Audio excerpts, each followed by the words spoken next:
Di sebuah desa terpencil, di mana mitos dan legenda masih hidup, bercokollah kisah tentang Nyai Blorong, sosok mistis yang konon menghuni gedung yang terletak di jantung desa.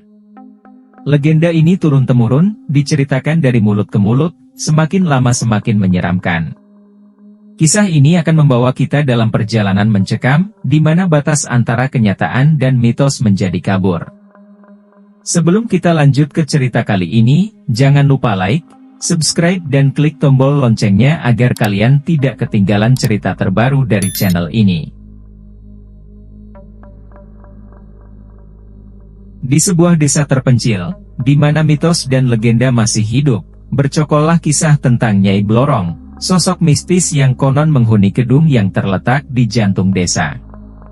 Legenda ini turun-temurun, diceritakan dari mulut ke mulut, semakin lama semakin menyeramkan.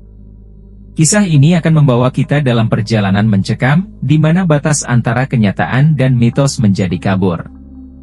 Malam itu, bulan purnama bersinar terang menerangi gedung yang terkenal angker. Angin berhembus sepoi-sepoi membawa serta aroma tanah basah dan dedaunan kering. Di tepi gedung, seorang pemuda bernama Arya tengah duduk termenung. Matanya tak lepas dari permukaan air yang berkilauan, seolah-olah ada sesuatu yang menarik perhatiannya. Konon, di gedung inilah Nyai Blorong bersemayam, gumam Arya dalam hati. Ia ingat betul cerita neneknya tentang sosok jelmaan ular raksasa yang memiliki kekuatan magis. Tiba-tiba, permukaan air gedung beriak. Arya terkesiap. Sekelebat bayangan hitam melintas di bawah permukaan air. Jantungnya berdebar kencang. Arya semakin penasaran dengan misteri yang menyelimuti gedung itu. Ia memutuskan untuk mencari tahu lebih banyak tentang Nyai Blorong. Namun, ia tak menyadari bahwa semakin dalam ia menggali, semakin dekat pula ia dengan bahaya yang mengintai. Matahari mulai merunduk, membawa serta hawa dingin malam yang menusuk tulang. Arya memutuskan untuk mengunjungi Mbah Karto, seorang dukun tua yang tinggal di sebuah gubuk reot di lereng bukit. Konon, Mbah Karto memiliki pengetahuan luas tentang hal-hal gaib, termasuk tentang Nyai Blorong. Perjalanan menuju gubuk Mbah Karto bukanlah perkara mudah. Jalan setapak yang curam dan berbatu membuat langkah Arya terasa berat. Sesekali, suara binatang malam menambah rasa mencekam dalam hatinya. Sampainya di gubuk Mbah Karto, Arya mengetuk pintu dengan hati berdebar. Beberapa saat kemudian, pintu terbuka memperlihatkan sosok tua dengan rambut putih panjang dan mata tajam. "Ada apa, anak muda? Malam-malam begini masih saja mengganggu orang tua," suara Mbah Karto terdengar parau. Arya menjelaskan maksud kedatangannya dengan suara bergetar. Mbah Karto mendengarkan dengan saksama, sesekali mengangguk-angguk. "Gedung itu memang menyimpan banyak rahasia, anak muda," ujar Mbah Karto akhirnya. "Nyai Blorong, konon adalah penunggu tempat itu. Tapi, jangan terlalu jauh menyelidiki, bisa-bisa kamu yang akan menjadi korbannya." Arya merasa bulu kuduknya berdiri. Ia semakin penasaran, namun juga semakin takut. Pertemuan dengan Mbah Karto semakin menguatkan keyakinan Arya bahwa ada sesuatu yang misterius tentang gedung Blorong. Namun, peringatan dukun tua itu membuat hatinya dipenuhi dilema. Malam itu, mimpi buruk kembali menghantui Arya. Dalam kegelapan yang mencekam, ia melihat dirinya berdiri di tepi gedung. Angin bertiup kencang, membawa serta suara-suara aneh yang menggelitik syarafnya. Tiba-tiba, permukaan air bergolak dengan dahsyat. Dari dalam gedung, muncul sosok mengerikan dengan tubuh ular raksasa dan wajah manusia yang menyeramkan. Mata merah menyala itu menatap tajam ke arah Arya, membuat jantungnya berdetak tak karuan. Arya berusaha berlari, namun kakinya terasa berat. Sosok mengerikan itu semakin mendekat, mulutnya terbuka lebar siap menerkam. Dengan jeritan yang menggelegar, Arya terbangun dari tidur. Peluh dingin membasahi tubuhnya. Ia mengatur napas dengan susah payah, berusaha menenangkan diri. Mimpi itu begitu nyata, hingga ia masih bisa merasakan hawa dingin yang menusuk kulitnya. Mimpi buruk itu semakin membuat Arya yakin bahwa ada sesuatu yang jahat mengincarnya. Rasa takut mulai menguasai dirinya. Ia harus segera menemukan cara untuk menghentikan teror ini. Ketakutan yang bercokol di hati Arya membuatnya tak bisa lagi berdiam diri. Ia memutuskan untuk menceritakan mimpinya kepada orang-orang desa, berharap mereka bisa memberikan penjelasan atau solusi. Awalnya, mereka hanya mendengarkan dengan tatapan penuh keraguan. Namun, ketika Arya menceritakan detail mimpi buruknya dengan jelas, suasana berubah. Beberapa orang mulai berbisik satu sama lain, wajah mereka diliputi oleh ketakutan. "Itulah kutukan Nyai Blorong," ujar seorang nenek tua dengan suara bergetar. "Dia sedang mengincarmu, Arya." Desas-desus tentang mimpi buruk Arya menyebar dengan cepat. Orang-orang mulai menghubungkannya dengan legenda Nyai Blorong. Suasana di desa menjadi mencekam. Setiap malam, terdengar suara-suara aneh dari arah gedung, semakin memperkuat ketakutan warga. Arya merasa semakin terisolasi. Ia menjadi pusat perhatian, sekaligus menjadi sasaran ketakutan orang-orang. Dalam kesendiriannya, ia mencoba mencari jawaban atas semua ini. Desas-desus tentang kutukan Nyai Blorong semakin menjadi-jadi. Arya merasa seperti terjebak dalam lingkaran setan. Ia harus menemukan cara untuk menghentikan teror ini, sebelum semuanya terlambat. Ketakutan yang semakin menjadi-jadi membuat Arya putus asa. Ia menyadari bahwa ia tidak bisa mengatasi masalah ini sendirian. Dalam keputusasaan, ia memutuskan untuk mencari bantuan dari seorang paranormal yang terkenal memiliki kemampuan khusus. Setelah melakukan penyelidikan, Arya menemukan seorang paranormal bernama Ki Dalang yang tinggal di kota terdekat. Dengan perasaan cemas, Arya berangkat menuju rumah Ki Dalang, berharap bisa menemukan solusi atas masalahnya. Sesampainya di rumah Ki Dalang, Arya diterima dengan ramah. Ki Dalang mendengarkan cerita Arya dengan saksama, sesekali mengangguk-angguk. Setelah selesai, Ki Dalang menatap tajam ke arah Arya. "Ini bukan perkara mudah, anak muda," ujar Ki Dalang dengan suara berat. "Nyai Blorong adalah sosok yang sangat kuat. Namun, kita bisa mencoba untuk menghadapinya." Arya merasa sedikit lega mendengar ucapan Ki Dalang. Ia berharap paranormal itu benar-benar bisa membantu. Arya merasa sedikit lebih tenang setelah bertemu dengan Ki Dalang. Meskipun tahu bahwa pertarungan melawan Nyai Blorong tidak akan mudah, ia tetap bertekad untuk melawan. Bersama dengan Ki Dalang, ia berharap bisa mengakhiri teror yang telah menghantuinya. Setelah persiapan yang matang, Ki Dalang mengajak Arya kembali ke desa.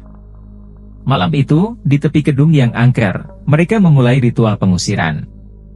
Bulan purnama yang terang menerangi wajah keduanya, memberikan kesan mistis pada suasana. Ki Dalang mulai membaca mantra-mantra kuno, suaranya bergema di tengah malam yang sunyi. Sementara itu, Arya memegang sebuah benda pusaka yang diberikan oleh Ki Dalang. Benda itu terasa hangat di tangannya, memberikan sedikit kekuatan. Tiba-tiba, angin bertiup kencang, menggoyang pepohonan di sekitar gedung. Permukaan air mulai bergelombang, seperti ada sesuatu yang bergerak di dalamnya. Arya merasakan hawa dingin yang menusuk tulang. Dia mulai marah, seru Ki Dalang, suaranya terdengar tegas. Dari dalam gedung, muncul cahaya hijau yang menyilaukan. Sosok Nyai Blorong mulai terlihat samar-samar, semakin jelas seiring dengan bertambahnya intensitas cahaya. Ritual pengusiran telah dimulai. Pertarungan melawan Nyai Blorong semakin dekat. Cahaya hijau dari gedung semakin terang, membentuk sebuah pusaran besar di tengah permukaan air. Sosok Nyai Blorong perlahan-lahan muncul dari dalam pusaran, tubuhnya yang besar dan menyeramkan terlihat jelas di bawah sinar bulan. Ki Dalang semakin intensif dalam membaca mantra, tubuhnya bergetar hebat. Arya juga berusaha sekuat tenaga untuk mengendalikan benda pusaka di tangannya.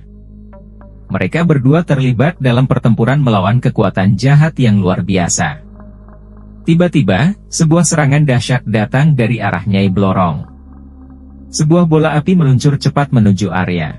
Ki Dalang dengan sigap melindungi Arya dengan tubuhnya, menerima serangan tersebut. Tubuh Ki Dalang terpental beberapa meter, jatuh dengan keras ke tanah. Arya berlari menghampiri gurunya dengan panik. Ki Dalang membuka matanya dengan susah payah. "Lanjutkan, Arya," ucapnya dengan suara lemah. Kau harus menghentikannya. Arya mengangguk dengan tekad. Ia berdiri kembali, mengarahkan benda pusaka ke arah Nyai Blorong.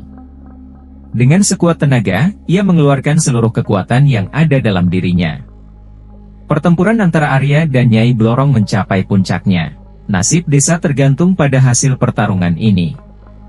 Dengan sisa kekuatan yang ada, Arya mengarahkan benda pusaka ke Nyai Blorong. Cahaya terang memancar dari benda tersebut, membentuk sebuah panah cahaya yang melesat dengan cepat. Panah cahaya itu tepat mengenai jantung Nyai Blorong. Makhluk jahat itu meraung kesakitan, tubuhnya mulai menghilang perlahan-lahan. Akhirnya, Nyai Blorong lenyap tanpa jejak, meninggalkan keheningan yang mencekam. Arya jatuh terduduk, kelelahan. Ia berhasil mengalahkan Nyai Blorong, namun dengan harga yang mahal. Ki Dalang terluka parah, mungkin saja tidak akan selamat. Sementara itu, penduduk desa yang menyaksikan pertempuran dari kejauhan berteriak penuh sukacita. Mereka berbondong-bondong menuju ke tepi gedung, ingin memastikan bahwa Nyai Blorong benar-benar telah pergi. Arya menatap tubuh Ki Dalang dengan perasaan bersalah.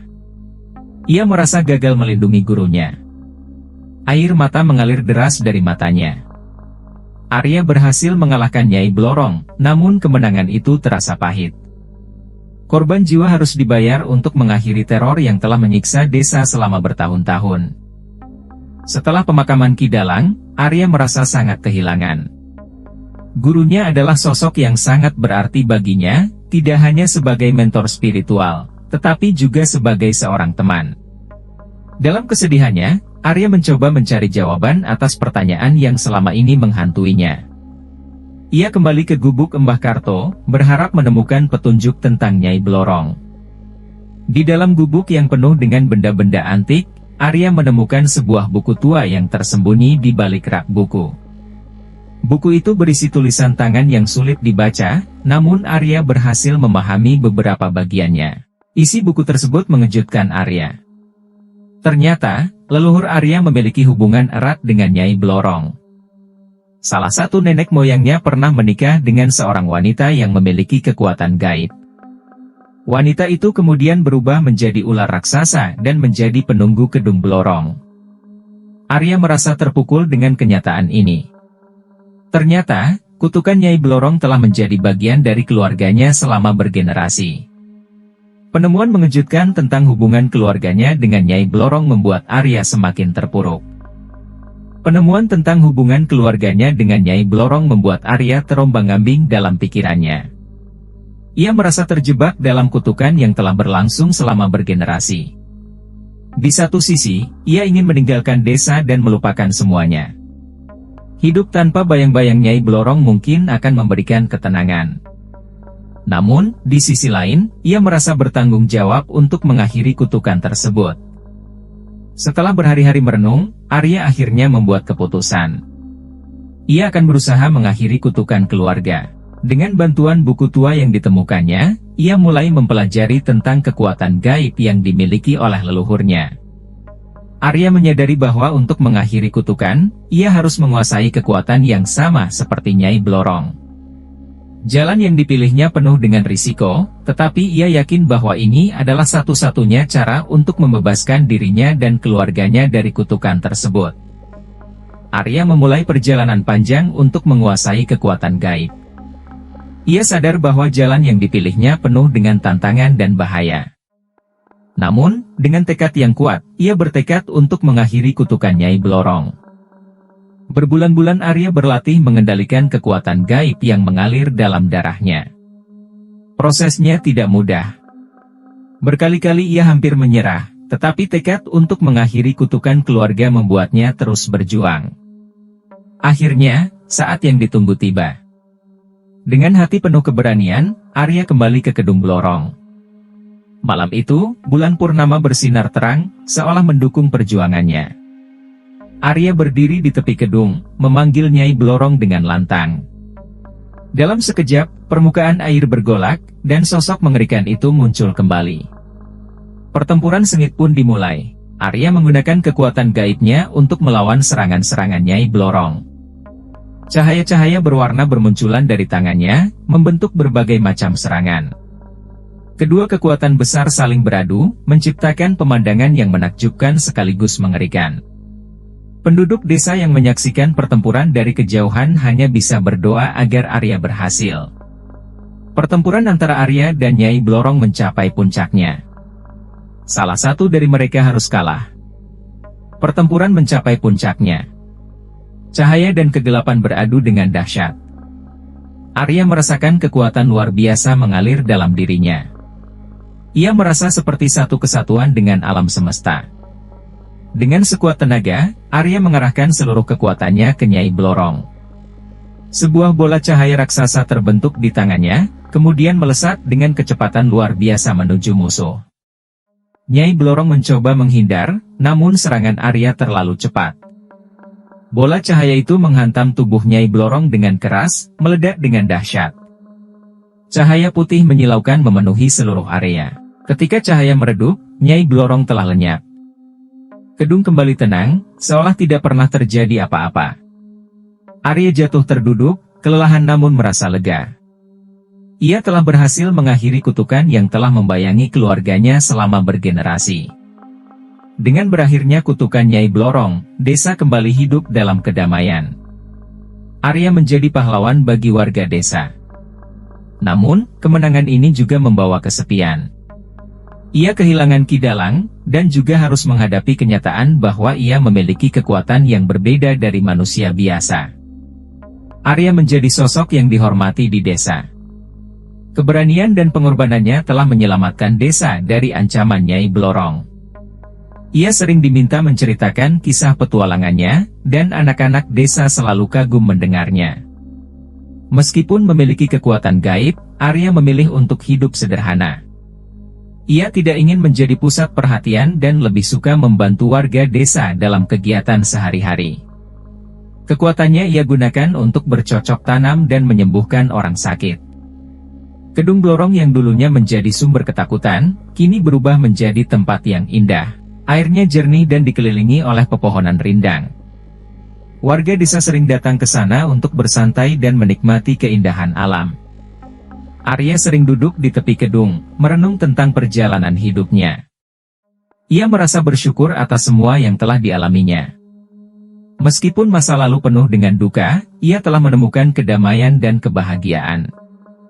Kisah Arya mengajarkan kita bahwa kebaikan akan selalu menang atas kejahatan.